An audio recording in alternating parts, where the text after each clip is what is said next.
সাধারণভাবে কথাটা ঠিক, কিন্তু ওই বিশ্বাস আর আবেগের প্রকৃত কোনো মূল্য নেই।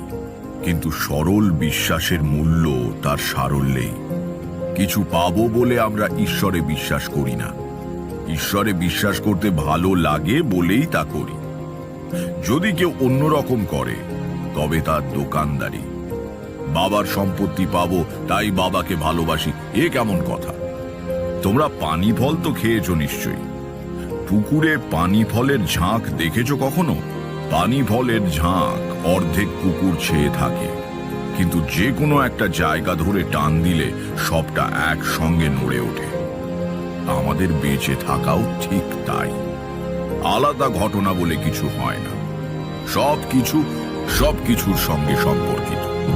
আমি, তুমি, জীবন, মৃত্যু, হাসি, কান্না, সব।